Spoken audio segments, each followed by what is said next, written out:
Здравствуйте, дорогие друзья! Тема нашего сегодняшнего разговора – те, кто вернулся с того света и все рассказал. Мы разберем категории таких вернувшихся, узнаем, какими способами они это делают и с какой информацией снова приходят в наш физический мир. Но сначала очень важно уяснить вот что. Один из самых часто задаваемых вопросов о жизни после смерти и устройстве потустороннего мира со стороны людей, которые еще ничего о них не ведают – откуда вы все это знаете? Никто же оттуда еще не вернулся и ничего не рассказал. Задавая этот вопрос в такой формулировке, люди как бы заранее сами же и отмахиваются от знаний и любого, даже самого мотивированного и обоснованного ответа на него. Знание о жизни после жизни наталкивается на яростное сопротивление скептиков и материалистов, которые под влиянием различных страхов и главным образом страха смерти держат свой разум закрытым, отвергают любые доказательства и не хотят ничего даже слышать о том, что жизнь продолжается и после кончины физической оболочки, которую они полностью ассоциируют со своим «я». В связи с этим распространение важного и возвышающего дух знания буксует уже на протяжении нескольких столетий. Мир загоняется в тиски материализма, страхи главенствуют, повсюду сеются вражда, насилие и жестокость. А освобождающая, созидающая и объясняющая ценность любви и добра знания остается в андеграунде, уделом якобы полусумасшедших личностей вроде меня, которые отправляются обществом к врачам за таблетками и безосновательно обвиняются в безудержном употреблении алкоголя и запрещенных веществ или намеренной лжи и мистификациях ради всенародной славы и популярности, а также миллионных заработков. Ситуация понемногу меняется, но происходит это крайне медленно. Мир все еще чрезмерно зафиксирован на деньгах, недвижимости, власти, положении в обществе, карьерах и прочих материальных ценностях. Мрачное средневековье в области духовных знаний безраздельно царствует в неблагополучных странах, где людям вместо сосредоточения на духовном капитале приходится без остановки думать о материальном. Как заработать еще 1 рубль на пропитание себя и своей семьи? Как прожить еще 1 день? Как обеспечить хотя бы утлую крышу над головой? Как не потерять работу? Как не дать соседу донести на тебя? И так далее. Условий и предпосылок для широкого распространения такого важного и нужного знания о жизни после жизни не создается. Большинство продолжает считать вопросы, связанные с умиранием, темой табу, о которой в приличном обществе не говорят, а если и говорят, то урывками и шепотом, как можно скорее предлагая собеседнику известное «давай не будем о грустном». Хотя это полный абсурд, ведь при наличии знаний становится очевидно, что ничего грустного в теме смерти на самом деле нет.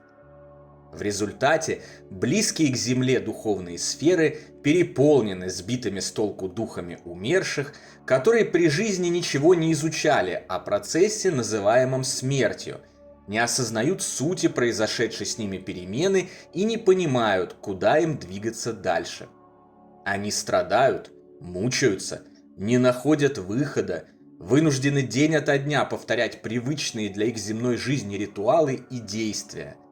Так может продолжаться десятилетиями и даже веками по земному летоисчислению.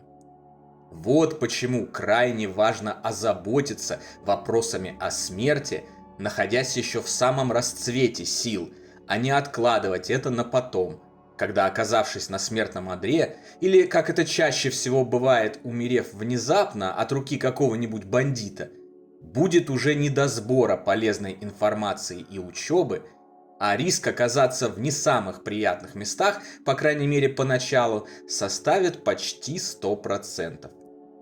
Но пока мы сталкиваемся с огромным количеством закрытых для любого нового знания умов, переполненных стереотипами и устаревшими знаниями о природе нашего огромного и непознанного мира.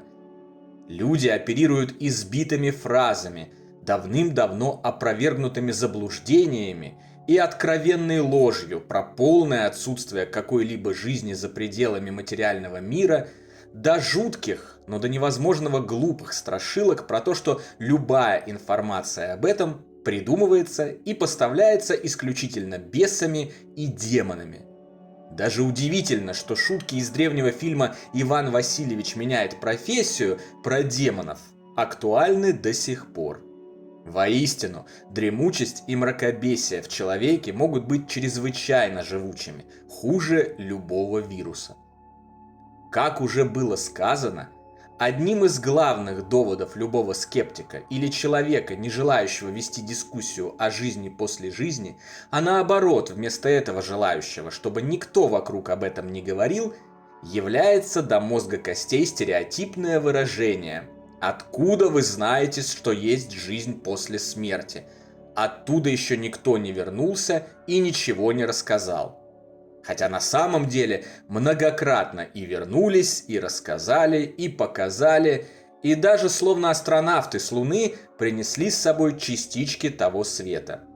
Вы спросите, кто же эти самые возвращенцы? А я вам с удовольствием расскажу. Пока кто-то уверенно полагает, что никто с того света не вернулся, каждый день сотни людей в разных уголках нашей планеты возвращаются из потустороннего мира, реанимированные после клинической смерти. Из них, по разным оценкам, от 20 до 60% возвращаются оттуда с околосмертными переживаниями, или сокращенно ОСП, опытом, во время которого они выходят из тела, встречают своих ранее умерших родных, любимых и близких, величественных существ света, от которых исходит безусловная любовь и принятие, смотрят многомерный фильм о своей жизни, делают выводы и судят себя. Они проходят по темному туннелю, наблюдают невероятные по красоте пейзажи запредельного мира, общаются с духами, получают во временное распоряжение новые так называемые суперспособности психики, а затем они, возвращенные врачами в тело, делятся этим опытом с окружающими, и выясняется, что он практически полностью совпадает с опытом других носителей ОСП, побывавших на той стороне.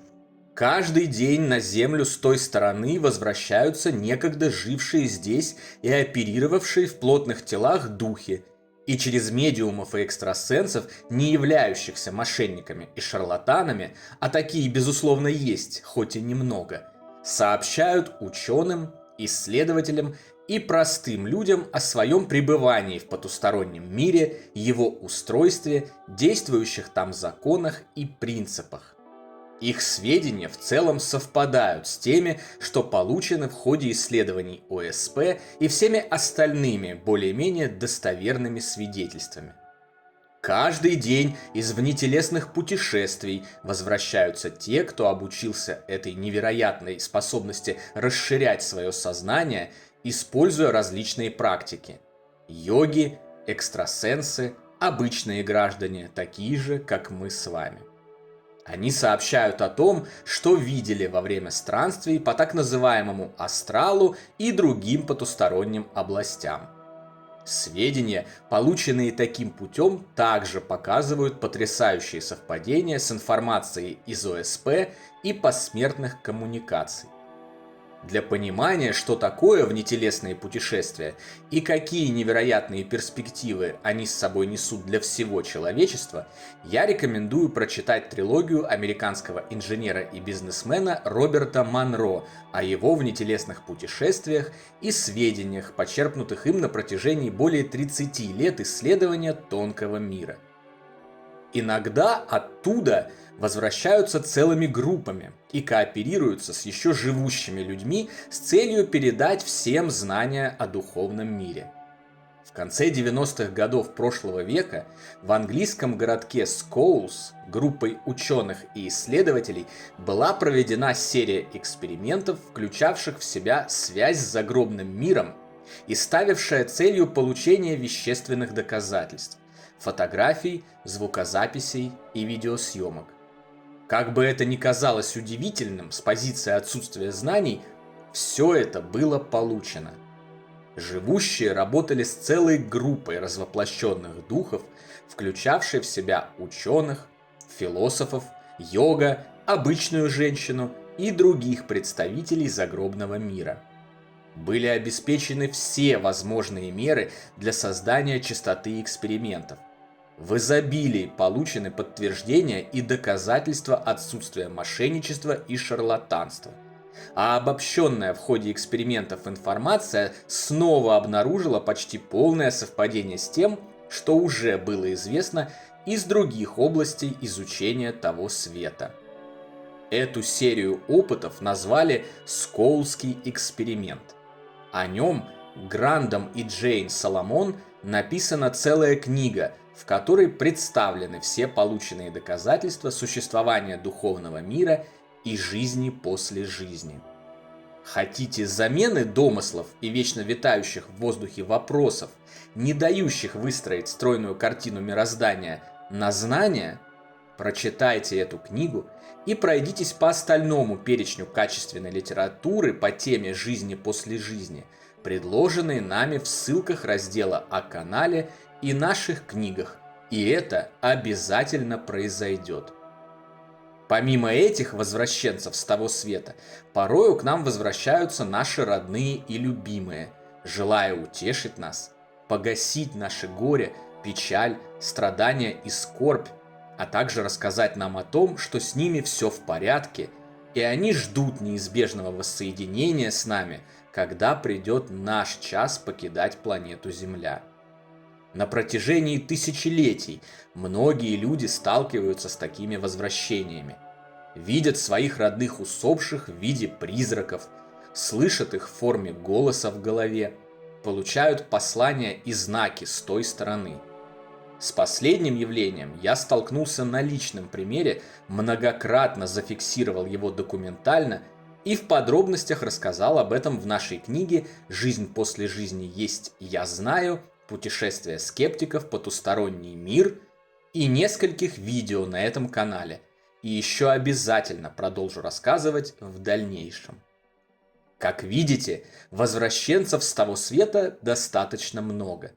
И многие из них возвращаются с дарами, с бесценной информацией, которая по капле формирует огромный массив нового знания об устройстве нашего безграничного, невероятно сложного и великолепного мира. Чтобы получить это знание, нужно всего-то обладать открытым умом, вместо того, чтобы оперировать давно устаревшими стереотипами, заблуждениями, ложью, страшилками и тратить огромное количество сил и энергии на отрицание очевидного. В конце концов, терять на этом пути познания абсолютно нечего. А вот приобрести можно, и очень многое.